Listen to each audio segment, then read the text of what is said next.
প্রশ্নটা হলো, রমজান মাসে জান্নাতের দরজাসমূহ খোলা থাকে, তাই এ মাসে কেউ মারা গেলে জান্নাতে প্রবেশ করবে, এ দাবি কি সঠিক?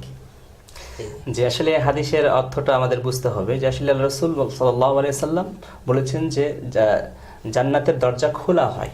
এটা ব্যাখ্যায় যেটা এসছে, আসলে এ মাসে আমল করার মাধ্যমে মানুষকে জান্নাতে যাওয়ার পথকে সুগম করা হয়, এটার অর্থ হচ্ছে এটা।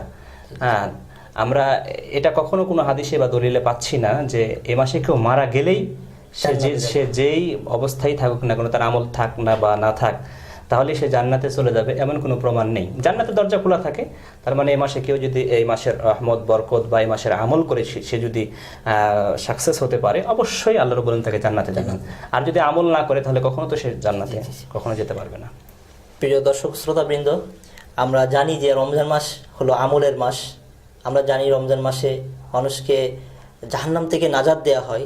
তার মানে এইটা নয় যে রমজান মাসে মানুষ মারা গেলে সে জান্নাতে যাবে। রমজান মাস হলো আমলের মাস। এ মাসে যদি কেউ আমল করে তাহলে তার সেই আমলটা যদি সাকসেস হয় আল্লাহর কাছে, তাহলে সে অবশ্যই জান্নাতে যাবে। তো এই বিষয়টা খেয়াল রাখতে হবে। আমরা আমাদের পরবর্তী প্রশ্নে যাচ্ছি।